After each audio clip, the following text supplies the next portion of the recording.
Bonjour à tous, bienvenue dans le 5e épisode du Champions Talk. Donc ce lundi 18 décembre, on va parler des résultats de la semaine dernière dans le foot français, du foot français en Europe et des prochaines affiches en 8e en Ligue des Champions et les barrages en Europa League. Donc pour ça, je suis Willy, je vais animer ce podcast avec mes deux acolytes, Axel et Georges.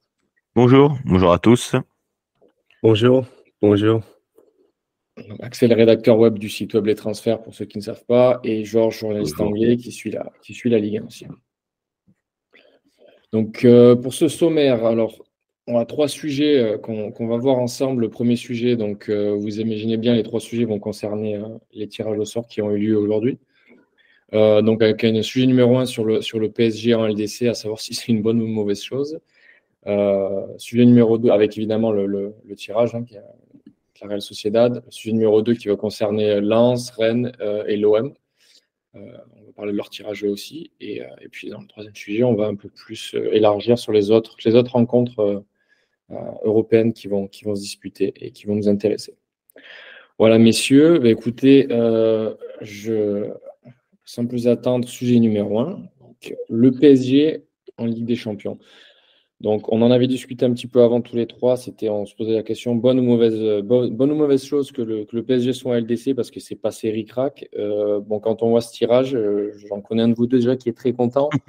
Donc, je pense que ça va un petit peu orienter la réponse. Donc, Axel, si tu veux démarrer en tant que J'imagine que Parisien. je suis visé, donc, comme tu dis, en tant que Parisien. Moi, je me suis posé la question quand même de savoir si c'était une bonne ou une mauvaise chose que le PSG soit qualifié avec des champions, parce que de ce qu'on voit de ce début d'année, c'est quand même compliqué.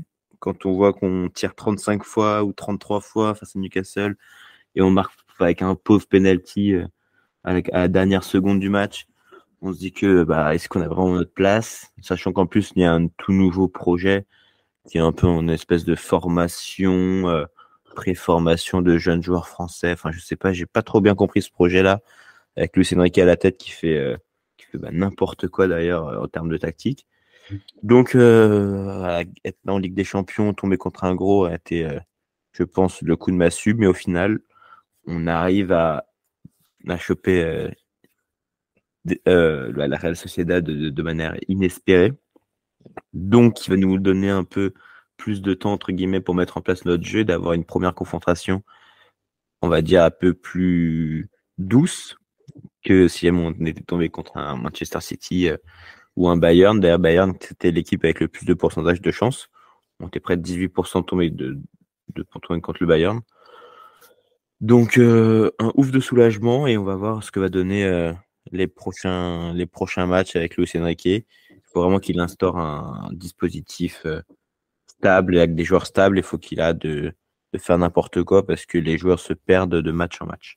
Il a dit que vous serez prêt pour février, donc pas de stress. Pas de stress. Oui.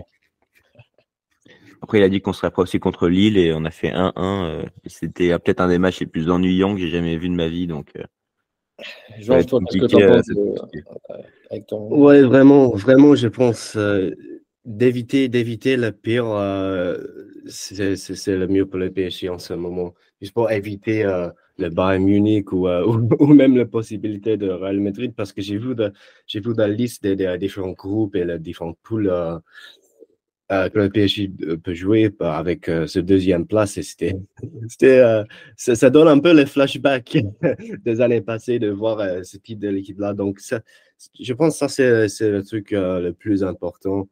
Et ouais, je suis plutôt d'accord avec Axel d'avoir le match en février. On voit le PSG avoir plus de temps pour implémenter le système de jeu de Luis Enrique, les jeunes joueurs et tout. Mais ouais, ça c'est mon avis.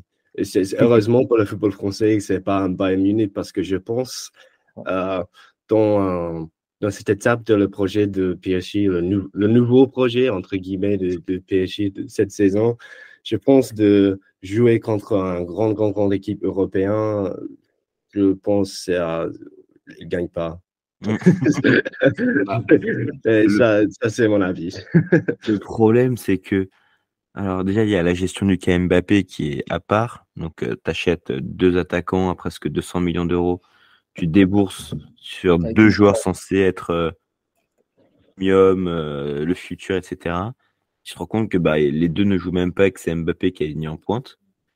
Tu vois que Barcola, qui était censé être un joueur d'avenir, est promis à quelques minutes cette saison et devient limite titulaire. Et un Ousmane Dembélé, au final, qui lui aussi devait être en concurrence et du coup titulaire indiscutable. Pour le coup, Dembélé fait une bonne demi-saison à partir de fin octobre.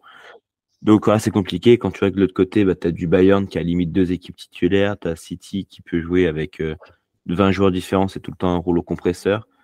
Le Real Madrid qui eux aussi, bon, pour le coup en attaque c'est pas ce qu'il y a de mieux, mais Bellingham, le mec joue tous les postes, donc tout va bien. Voilà, t'as vraiment l'impression que pour une fois le PSG n'a pas l'effectif pour gagner cette Ligue des Champions, là où avant tu avais du Neymar, Messi, Di Maria, tu avais vraiment une profondeur de banc qui était limite plus importante qu'aujourd'hui, alors qu'on nous répète que le projet c'était de se renforcer sur le banc avant tout. Mais bon. Plus expérimenté en plus aussi à l'époque, sur des matchs comme ça. Non, mais c'est vrai, pour un peu résumer, on pense que c'est une équipe en construction d'après ce qu'on entend par rapport au projet, mais bon, est-ce qu'on peut, on peut dire que c'est un bon bilan sur cette phase de poule? Honnêtement, j'en doute parce on attend quand même bien plus. Ils ont rencontré des équipes qui étaient largement à leur portée. Par exemple, après, ils n'ont pas réussi à tuer le match non plus. Je pense qu'ils avaient réussi à tuer les matchs qu'ils auraient pu tuer contre Dortmund là dernièrement, ou même, comme tu disais, à Newcastle, où ils ont eu plein d'occasions et ils se raccrochent à un vieux penalty. Ouais. Et là, il faut que ce soit Zaïre Emery encore qu'il fasse le sauveur. C'est un peu triste, quoi. En soi, ils n'ont pas réellement mal joué, mais c'est que devant, les mecs n'arrivent pas à finir une action, et ça, c'est genre indispensable en Ligue des Champions. En Ligue 1, tu peux te permettre parce que tu vas forcément avoir un coup du sort où il y a moins de danger. Mais en Ligue des Champions, on l'a vu en plus face à la fois Newcastle ou Milan, une contre-attaque, ça peut finir au fond. Et quand tu vois que t'as plus de 30 tirs et tu n'es même pas capable d'en mettre un au fond, c'est qu'il y a un réel problème. Et quand Luis Enrique comprendra que Kolo Muani doit être mis sur le banc et Ramos en avant, là, on aura peut-être un peu plus de buts. Parce que Kolo Muani, ça fait depuis le début de saison qu'il est titulaire, limite indiscutable. Et franchement, c'est le seul Enrique qui ne discute pas de ce choix-là. Parce que tout le monde, je suis sûr que même les joueurs entre eux, savent que Kolo Muani n'a pas la carrure encore pour l'instant pour être le titulaire d'une des équipes favorites pour la Ligue des Champions. Gonzalo Ramos les a peut-être un peu plus, parce qu'il a plus de références, que ce soit avec le Benfica ou alors que ce soit avec le Portugal. Kolo Muani, à part un tir loupé face à Martinez et avoir poussé à bas face au Qatar, sa carrière se résume à jouer face à des boulangers en D2 allemandes. Donc ça va être compliqué pour moi si jamais de laisser Kolo Muani en pointe.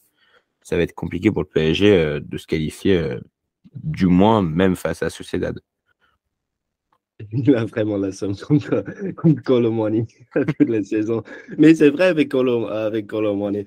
Je sais, je pense qu'il est un petit bouc émissaire en ce moment, mais je pense que c'est un peu mérité avec le manque de qualité de finir les occasions et tout, un peu comme un peu comme les autres joueurs de PSG. Il n'était pas le seul contre Dortmund, mais ouais, il y a cette manque de qualité, peut-être manque d'expérience au haut niveau pour Kolo Muani. Malgré il a joué.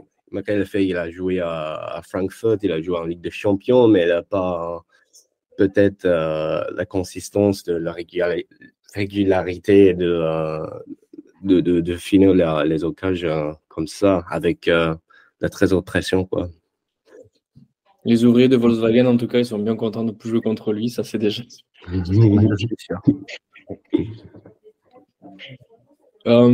Écoutez, sur ce premier sujet, on va passer sur les autres équipes. Mais donc, bon, c'est pas l'ogre espagnol, hein, quand même, la Real Sociedad. Donc, non, mais ça reste pour le coup, la Real Sociedad reste un des plus beaux footballs. On l'a pas forcément mentionné, mais un des plus beaux footballs qu'il y a aujourd'hui. C'est, on va dire, le plus sous-coté, entre guillemets. Parce que pour le coup, c'est du football pur à l'espagnol, hein, c'est beaucoup de passes. Et devant, il y a un trio offensif qui est quand même assez impressionnant, à savoir Oyarzabal, qui est vraiment un magicien avec un ballon. Kubo sur le côté droit, qui est le genre d'ailier virevoltant qu'on rencontre en ce moment. Et devant, André Silva. Bon, André Silva, autant vous dire que chaque année, on lui promet un avenir brillant. Il fait jamais rien, mais peu importe le club où il va. Après, ça reste un très bon attaquant. Donc, avoir les trois là, puis derrière, des milieux vraiment d'expérience comme du Merino, comme du Zubimendi. Enfin, c'est vraiment une équipe qui, pour moi, sera vraiment compliquée pour le Paris Saint-Germain. C'était entre guillemets la plus simple, mais ça est loin d'être une partie de plaisir, je pense, pour les hommes de Luis Enrique.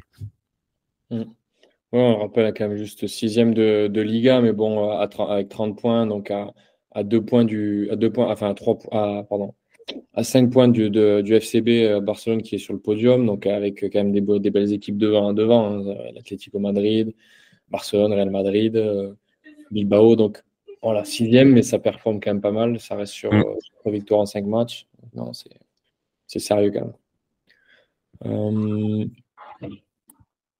On passe sur les autres équipes, parce qu'il n'y a pas que le PSG dans la vie. Malheureusement, il y a aussi le Paris Saint-Germain. Alors, les autres clubs donc, qui sont toujours en course sur la scène européenne, on a Lens, Rennes et l'OM. Donc, on peut basculer juste déjà sur Lens avec, qui ont perdu leur course pour la C1, qui ont quand même obtenu leur place du coup pour les barrages en Ligue Europa. Donc, ils ont battu le FC Séville 2-1 lors de la dernière journée avec un beau petit but là, à la 96e qui leur permet d'être premier de poule. Donc, on va d'abord parler de Lens, qu'est-ce que vous en pensez? Oui, je pense qu'il mérite de continuer. J'ai déjà dit la semaine dernière, il mérite de se maintenir en Europe et je pense ils doivent gagner contre Fribourg, ils doivent passer, je pense. Parce que c'est pas une équipe au même niveau que le PSV, Arsenal et même Sevilla. Donc, pour moi, ils doivent aller à le huitième de l'Europa League parce que c'est pas une équipe de même niveau. Donc, c'est ça mon analyse sur Lens. Je pense qu'ils peuvent, je sais pas, ils peuvent espérer à gagner, mais il y a des fortes équipes en Europa League en général cette saison. Il y a Liverpool, Roma, par exemple. Donc ouais, c'est ça mon analyse sur Fribourg. Ouais, Je sais pas beaucoup sur Fribourg parce que c'est un peu l'équipe surprise de la saison dernière, je crois. Et ils font des surprises partout. Mais je sais pas beaucoup sur Fribourg. Bon, sixième de Bundesliga, juste derrière le Borussia Dortmund, à 2 points d'écart. Donc oui, c'est jouable. Après, on verra. J'imagine, après, Axel, je vais te passer la main. J'imagine que ça va aussi beaucoup dépendre de la situation dans leur championnat respectif, que ce soit Lens ou Fribourg, pour essayer d'accrocher ces places européennes pour l'année prochaine, peut-être accrocher une 5e place à voir, quoi. Non, mais comme a dit Georges, pour moi, Lens devrait, entre guillemets, être favori pour cette double confrontation. Fribourg, bon, on va pas jouer les hipsters et on va pas dire que c'est une équipe qu'on regarde tous les week-ends, mais ça reste pas forcément un cadre de la Bundesliga. C'est une équipe qui a fait une belle performance la saison passée, qui a réussi à arracher une place. Mais Lens, pour moi, a davantage de personnalité dans le jeu. Francaise, en plus, c'est un super meneur d'hommes. On ne cesse de le répéter. Et voilà, et donc voir que ils ont réussi à gagner, être invaincus entre guillemets dans la double confrontation face au Séville, qui est au-dessus de Fribourg,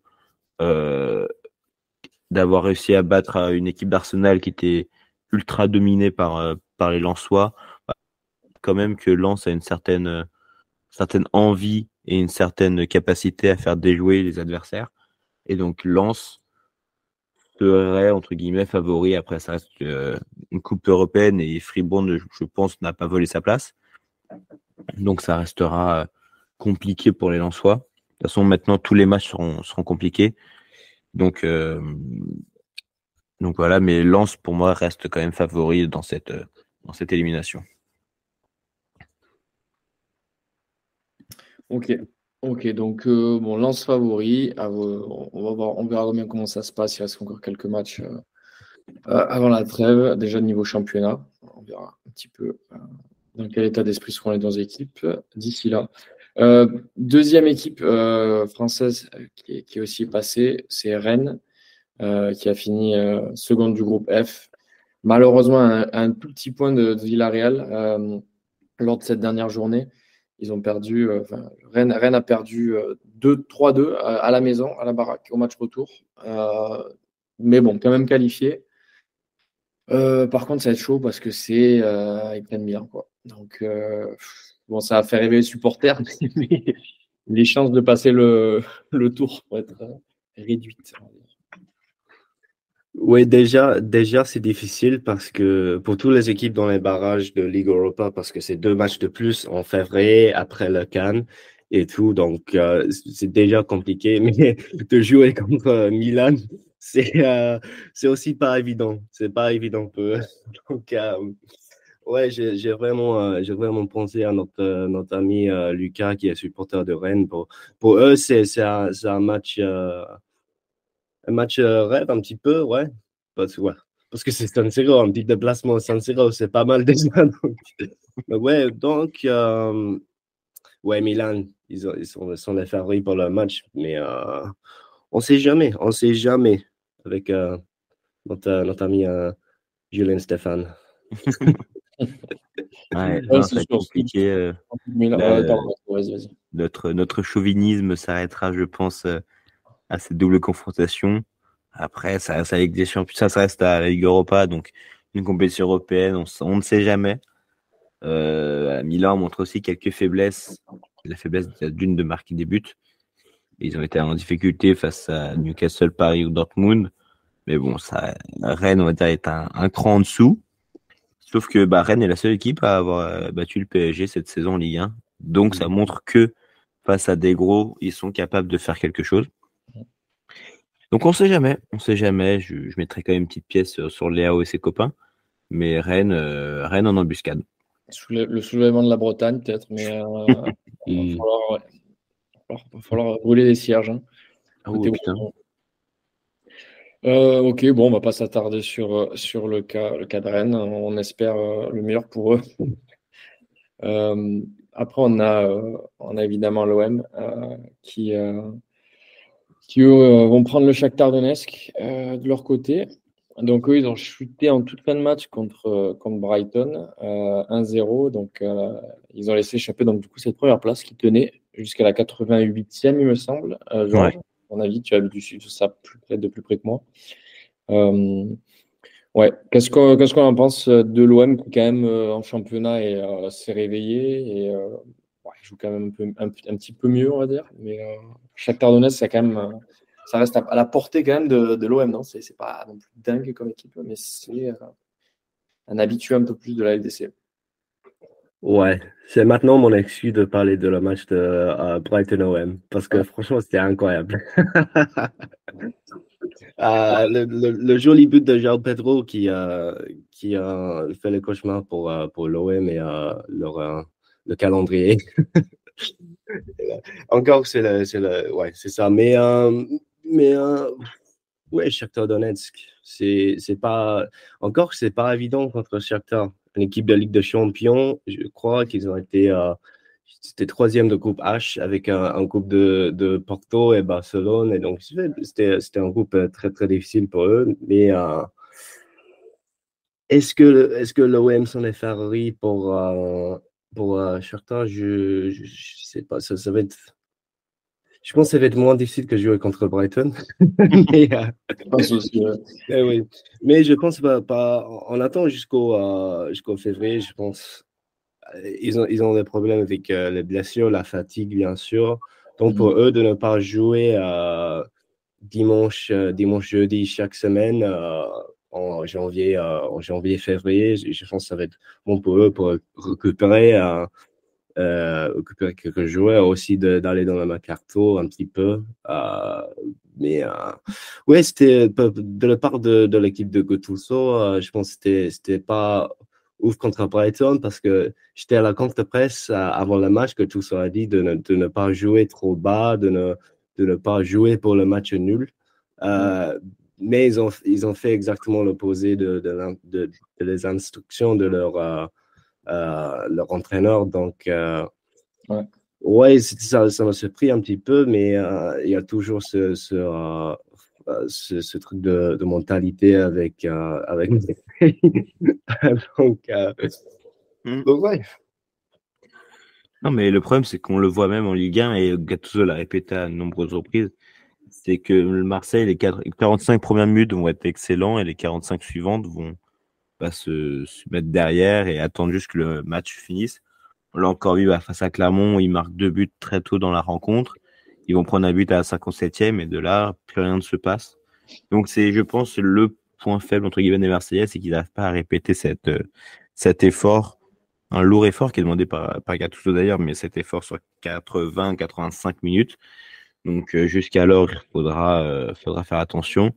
Après, le Donetsk, c'est plus le Donetsk d'il y a plusieurs années à cause des problèmes qu'on sait avec la Russie, etc. On va pas rentrer dans le débat politique. Déjà que foot, on peine, alors si vraiment on s'en parle politique, ça va pas le faire. Mais voilà, ça reste une équipe compliquée à jouer avec des jeunes joueurs, des jeunes Ukrainiens, avec un peu d'expérience aussi de l'autre côté. Donc ça va être un beau match, je pense, une belle double confrontation, et à ne surtout pas prendre à la légère, parce qu'on sait très bien le football ukrainien regorge de talent, et Donetsk en est un des viviers les plus conséquents, donc ça promet des matchs intéressants. Ouais, non, quatrième de leur championnat. Bon, ils sont pas très loin des trois devant eux, mais c'est sûr que c'est plus le Grand Donetsk. Après, juste pour revenir sur un petit détail, ils ont quand même réussi à taper Barcelone chez eux. Donc, pareil, c'est une équipe qui est capable quand même de contre une grosse équipe de faire quelque chose. Donc, ils sont totalement capables de battre l'OM, c'est sûr. Voilà.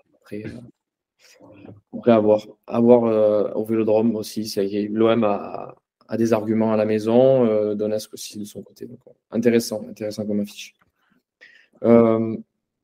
Écoutez, on a vu à peu près les prochaines rencontres des équipes françaises. Je pense que ça vaut le coup de regarder un petit peu, là, vu qu'on a eu le tirage, les prochaines affiches aussi, qui vont être assez sympas. Je vous propose d'ailleurs pour chaque affiche de vous donner un petit prono sec sur ce que vous pensez en ce moment qui est favori et qui peut l'emporter sur la double confrontation. Donc dans la première confrontation, on a FC Porto donc contre Arsenal. Qu'est-ce que vous en pensez de cette première affiche qui est assez sympa? Ça devrait être quand même assez. C'est quand même une belle affiche pour Arsenal qui devrait passer, mais qu'est-ce que vous en pensez? Arsenal, 100% pour moi. J'étais à la Emirates hier et c'est une équipe très, très, très, très forte en possession avec le pressing haut et tout. C'est ça. Mais ils ont un chasse pour la politique de Premier League qui est très intense, donc on ne sait jamais. Mais 100% Arsenal. Écoute, il a des avis désastreux le plus souvent, mais là, je suis obligé de le suivre. Arsenal, ça reste une équipe compliquée à jouer de plus en plus. Porto, je les vois pas forcément sortir de là indemne.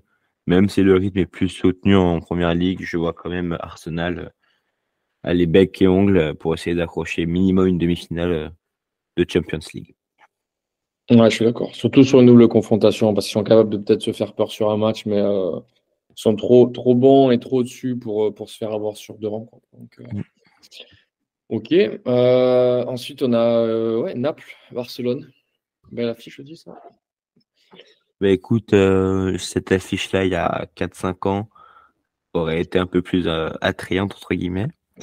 Mais là, on n'a plus exactement les grands Naples, les grands Barcelone de ces dernières années.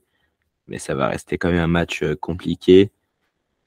On va dire que mon amour inconditionnel pour le Barça voit Naples l'emporter et espère que Naples l'emportera. Donc, je vais parier sur Naples, mais une victoire du Barça ne serait pas non plus déméritée. Est-ce que ça ne serait pas l'amertume de la remontada qui parle? Franchement, c'est même plus la remontada. C'est le fait que Juan Laporta ouvre sa gueule environ 8 fois par jour sur le PSG. Donc, à un moment, il faut commencer à arrêter de regarder les autres et à regarder un peu son club, à quel point la politique financière est si bien gérée dans ce club-là qui implore la politique espagnole d'alléger les charges à leur encontre. Ouh. Moi, je pense que c'était une affiche un peu classique de Ligue des Champions. Je pense à la Ligue des Champions. Je vois Napoli-Barça et c'est un peu. Ouais. Le résultat, je sais pas. Je pense que le Barcelone remportera, mais ça va être pas évident pour eux, je pense. Avec les buts, peut-être un match nul ouf, le premier match et le deuxième match, peut-être, ouais. Il gagne à domicile. Ouais. Pas de détails. Je vois plutôt le Barça aussi. Bon, après, c'est parce que là, le Napoli, sur leurs 5 derniers matchs, ils en perdent 3. Donc, c'est pas non plus la meilleure forme. Mais d'ici là, on verra. Mais c'est vrai que plutôt le Barça. Ouais. Puis le Barça qui s'en prenne 4 face à Girone aussi. Donc, Ouais, mais c'est pas Girone, attention. Hein. C'est pas Valladolid. Hein. Ouais. Donc, PSG et Real Sociedad, on l'a déjà vu. Donc, on a l'Inter Milan contre l'Atlético Madrid. ouais, pour le coup, c'est un très beau match tactique avec deux monstres de la tactique défensive. Donc, on va voir qui se mouillera en premier. On a l'ancien finaliste d'LDC qui revient de plus en plus, pardon, qui fait pas forcément beaucoup de bruit, mais qui est souvent là. Et après, à côté, il y a l'inverse avec le grand Chulismo. Donc, Diego Simeone qui, lui, par contre, fait du bruit. On va dire que mon amour irait à l'Atlético Madrid et à Griezmann Morata qui sont deux joueurs que j'affectionne particulièrement. Donc, on va se mettre derrière eux, mais une victoire de l'Inter ne serait pas non plus un scandale pour le football. Ouais. Pour moi, c'est une belle affiche. C'est une belle affiche. C'est ça. Je vois Atlético remportera le double confrontation juste à cause de Simeone, un petit 4-4-2, un petit bloc bas et tout, quelques cartons et la physicalité et tout. C'est le football. C'est ça, le football. Donc oui. Moi, je vais aller juste au contresens. Je veux dire, l'Inter, ce premier de Serie A qui se débrouille bien par rapport à ce qu'ils ont fait l'année dernière, ça pourrait être sympa de les revoir. Mais bon, l'Atlético, belle équipe. Et puis, il y a Griezmann. Donc, bon, on va être quand même un peu patriote. Donc, je kiffe Griezmann. Il y a quand même Marcus Thuram de l'autre côté. Hein. Ouais, mais bon. Ou Benjamin Pavard. Hein. Il y a quelques années encore pour rentrer dans les cœurs des Français comme Griezmann, quand même. PSV Eindhoven, en parlant de premier de poule, en championnat. PSV Eindhoven, donc, qui écrase l'Eredivisie. Autant de matchs, autant de victoires. Et contre Borussia Dortmund. En tout cas, c'est une belle affiche d'Europa League, quoi. Voilà. Mais en fait, j'en parlais avec des amis, mais à quel point genre les équipes qualifiées cette année auraient été qualifiées en Europa League il y a encore peut-être 5-6 ans, quand tu vois qu'il y a du Copenhague, même Borussia Dortmund, PSV Eindhoven, c'est des très belles équipes pour ce moment, mais quand on regarde un peu plus loin, ça fait un peu mal au cœur quand même.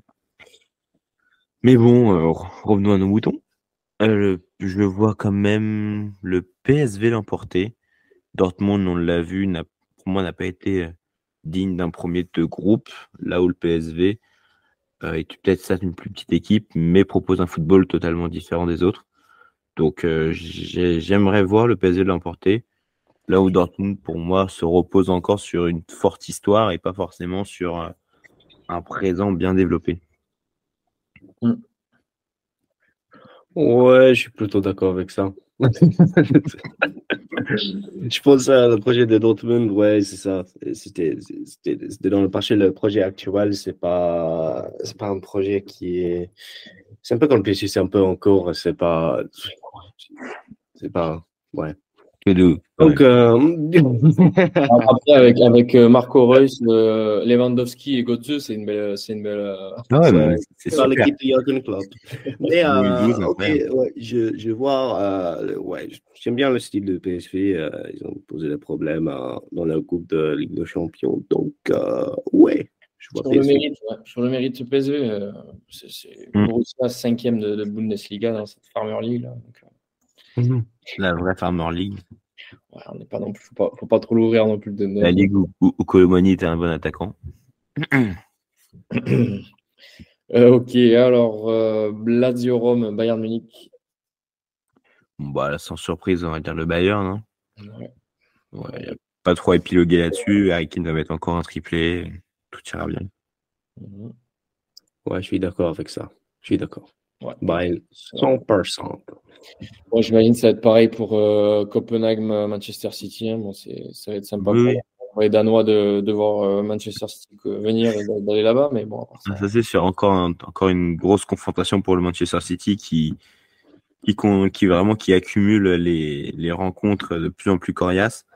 Les dernières, c'était quand même tombé sur Mönchengladbach ou je sais pas qui, Leipzig. Enfin, bref, c'est assez affolant de voir que la puissance pétrolière arrive à faire tourner les boules des bols plus ou moins rapidement. Ouais, et pour Manchester City aussi, ils sont nuls en Première Ligue en ce moment. Ils n'ont pas gagné un Ouais, match. mais bon, ça C'est reste en Copenhague, 6 quoi, matchs. attention. Donc peut-être. Non, je dis ça parce que dans la logique de dire peut-être s'ils sont nuls en Première Ligue en février, un truc comme ça, il y a Liverpool, Arsenal et tout qui sont devant. Peut-être ils visent la Ligue des Champions et donc ils vont mettre 6 buts, un truc de ouf comme ça. ouais, ils en sont capables. Hein. Ils ont les joueurs pour dans tout le cas. Oui, oui. Si Haaland s'excite un petit peu, il peut faire remonter le compteur contre Copenhague.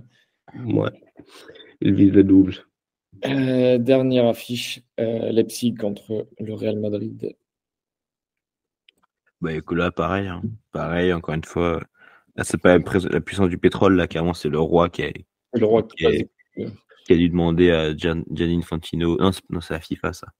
Bref, au mec de l'UEFA, je sais plus comment il s'appelle. Il a dû demander, bon, tu me mets des boules parce que le Real Madrid, c'est comme Manchester City, ils tombent toujours sur des petits. Donc, on va dire le Real Madrid, comme par hasard. Le Real Madrid. Ouais, j'ai vraiment voulu dire une surprise avec ces matchs, mais non, pas de surprise pour ça. Real Madrid 100%. Bellingham a marqué un triplé. Comme d'hab. Pourquoi pas? Ok, bah écoutez, avant qu'on passe sur le quiz et qu'on termine ce podcast, juste un petit rappel pour les auditeurs, on a des articles sur les transferts, sur le site des transferts, concernant du coup ces matchs qui vont arriver pour les tirages. Donc si ça vous intéresse d'avoir un peu plus d'infos, allez jeter un coup d'œil. Niveau quiz, messieurs, est-ce que vous êtes prêts? Bah, toujours. Ouais. Comme mon homologue anglais l'est, ça, je ne sais pas. Ouais, je suis prêt. Ouais. Allez, bon, J'ai pas encore la flemme, mais on démarre on démarre de plus belle du coup. Pour te mettre en canne, Georges, donne-moi il va falloir me donner les gars le 11 titulaire. Je veux pas les 22, ça va être trop long. Juste 11 joueurs, toute équipe confondue. De la finale de l'Europa League 2018-2019, qui a été jouée en 2019. Chelsea-Arsenal, gagné 4-1 par Chelsea à Bakou en Azerbaïdjan. Donc, Georges, bon, on a quand même des équipes anglaises. Donc, Ah bah là, on peut pas faire plus. Hein. mets-nous le réveil et envoie du bois. Et je te laisse la main parce que j'ai envie de voir face Bah, au 4. jusqu'au bout. Jusqu'au bout. Ok. 2018, c'était l'époque de 2018-2019. Entraîneur, Sarri à Chelsea. Sarri à Chelsea, c'était Unai. Non, c'était pas. Emery Emery. Ok. Je pense de Pierre-Emerick Aubameyang pour Arsenal qui ouais, commence à match. Ok. ça passe. Là, je vais dire le grand Eden Hazard Eden Hazard, oui. qui part la saison d'après. Pour devenir deux fois plus large au Real Madrid. Je pense ouais, c'était l'époque où Olivier Giroud Olivier Giroud, le but, d'ailleurs, était buteur. à Chelsea. Ouais. Pour rester en France, c'est N'Golo Kanté. N'Golo Kanté, oui.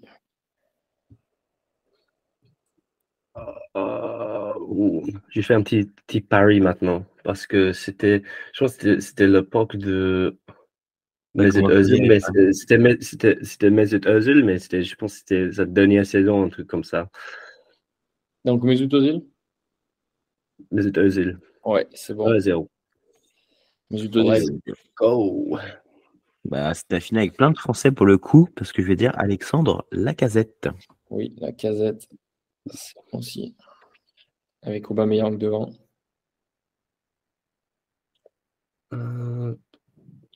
Je fais un autre pari sur un autre Français. La dernière saison de Koscielny? Oui, capitaine. Ah, Allez. mal. Elle est belle celle-là. Le panache, quoi. Le panache de Georges. Je vais prendre un peu moins de risque et dire Peter Sech, quand même. Ouais, dans les cages, ouais. On est bon, on est bon. Ça prend 4, d'ailleurs. C'était qui Ok. Ah ouais, le défenseur central grec. De Arsenal. Si tu me donnes prénom, les premières lettres, je te la compte. Papastopoulos. Papastopoulos. Allez, ça passe. Ouais. Constantinos. Socrates, ça suffit. Socrates. Socrate. C'est bon, ça passe. Il y a un peu de niveau pour une fois. Monsieur a révisé ses finales de l'Europa League. Ouais. Si je dis pas de bêtises, il y a David Luiz à Chelsea. Ouais, David Luiz. Allez, il n'y en a plus qu'un pour faire le 11, et puis après, on est sur de la mort subite. Le gardien de Chelsea, c'était. Ah ouais, c'était Kepa. Ouais. Parce que c'était la même. C'était la même saison. Ils ont été en finale de la Carabao Cup et Sarri il a demandé de le remplacer avec Willy Caballero, qui était le spécialiste de penalty, mais il a refusé et tout. C'était un truc de ouf. C'était c'était ouais. C'était ça, ouais. Ont... Exactement. Iconique. Ça commence à se corser un peu. 2018-2019. Aspilicueta, qui doit forcément être là d'ailleurs. Oui, capitaine. Oui. Pas trop de risques. Donc 6 partout. Je vous propose soit on continue, soit j'ai une autre question pour vous. Bon, écoute, en fonction de Georges, moi je pense pouvoir continuer, mais. Georges, comment tu le sens? Je pense une autre question ou. Je me souviens de dernier. Peut-être. Je vais dire Jorginho pour Chelsea. Est-ce qu'on a déjà fait Jorginho ou pas? Non, Jorginho, c'est bon. Non, il est là. Oh.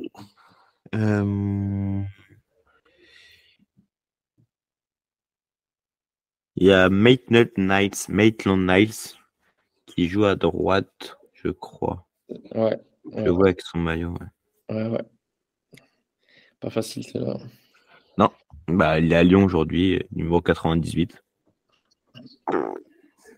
Il est complètement nul à Lyon cette saison. Et pour moi, Kolasinac. Ancien de OM. Mais je pense que c'était cette saison, je sais pas, peut-être la saison après. C'est ça, à gauche, Kolasinac. On est à mort subite, messieurs. On est est en mort subite, hein, je vous le Ouais, rappelle. ouais, on en a mort subite. Juste pour mettre un peu plus de pression.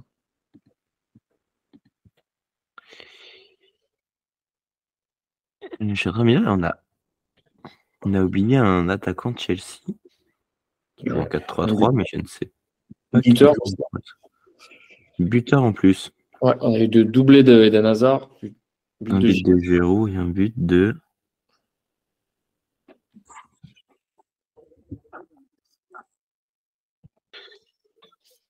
Ah putain. Bon, tant pis. Tant pis, je dois utiliser ma carte Joker et dire Lucas Torreira, qui est un des joueurs préférés d'un ami à moi, donc je sais qu'il joue ce match. Je Ouais. voulais pas utiliser cette carte maintenant, mais... C'est utilisé. Ouais. Ça passe. Ah, je pense que l'attaquant, c'était. Je pense de cette époque Ah oui, Pedro. Ouais, bien joué. Pedro Rodriguez. Ouais. Let's go. Georges en feu aujourd'hui. Let's go. C'est impressionnant. George qui sort Gareth Bale top 3 ballons d'or, mais par contre, On fait un quand petit il y a une remontada. composition de club anglais, il y a du monde. C'est ça. On a oublié 2 défenseurs de Chelsea, un milieu de Chelsea. Il manque un milieu de Chelsea. Il manque un milieu Arsenal et un défenseur.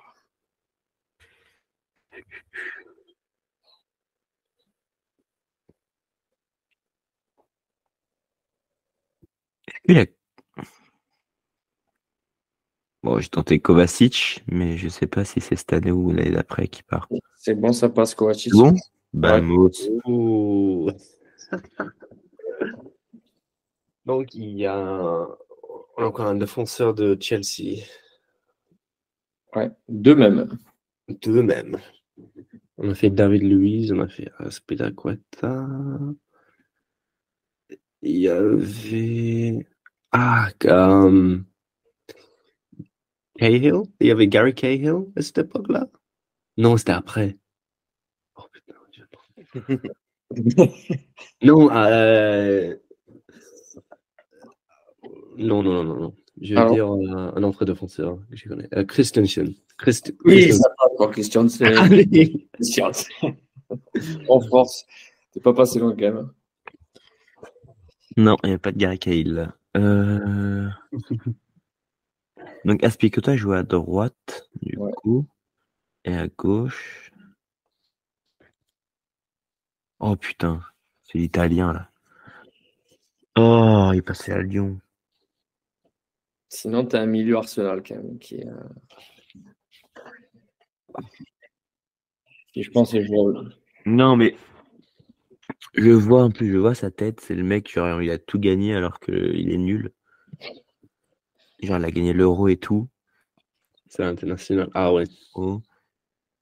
C'est Spinazzola qui se blesse à l'Euro, c'est lui qui joue. Putain. Ah, ça m'énervait. Palmieri, Ederson Palmieri. Je te le compte parce que c'est Emerson Palmieri. Mais, Ah putain, merde. Emerson. il est brésilien, il a un an.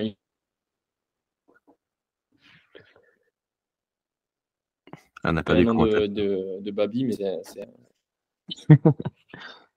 ouais. Mais comme beaucoup d'air de Brésiliens qui jouent pour l'Italie, Thiago Motta d'ailleurs l'était. Mais ouais. Mais en plus, mais il est nul de chez nul, mais le mec il gagne des trophées. Ouais, le grand Dimitri. Bon endroit, bon moment. Bon endroit, bon moment. Donc, il reste un joueur. Il reste un joueur. Ouais, il reste un défenseur et un milieu d'Arsenal. Du même côté d'ailleurs, à gauche. Granit Xhaka. Oui. Oh. Aïe. Ouais, du coup, il reste un défenseur. Un défenseur d'Arsenal. Ouais. Du coup, je joue à 5 derrière. À côté de Koscielny, à gauche de Koscielny. Donc, il y a Socrates. Qui joue à droite. Socrates Koscielny. Et un défenseur, du coup. Ouais.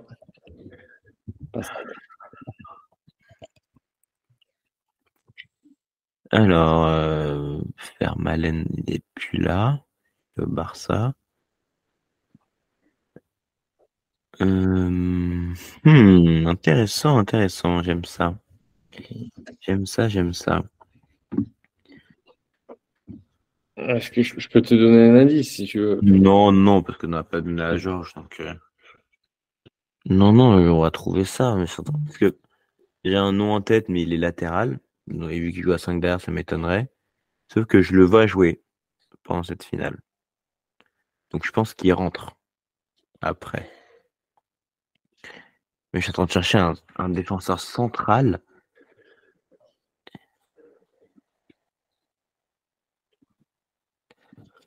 Non, tant pis, je vais dire Nacho Monreal, mais je suis pas sûr qu'il commence ce match. C'est bien ça, c'est Nacho Monreal. Ah ouais? C'est du coup, 11 partout. Ah, il est titulaire. Ouais. Donc, Parfait. Bah, écoutez, messieurs, rendez-vous alors la semaine prochaine à voir. On est proche des fêtes, mais sinon, ce sera l'année prochaine. on vous tiendra au courant, ne vous inquiétez pas. Exactement. Parfait. Bah, écoutez, messieurs, merci et puis à la prochaine. À la prochaine. Merci, à la prochaine. Hein.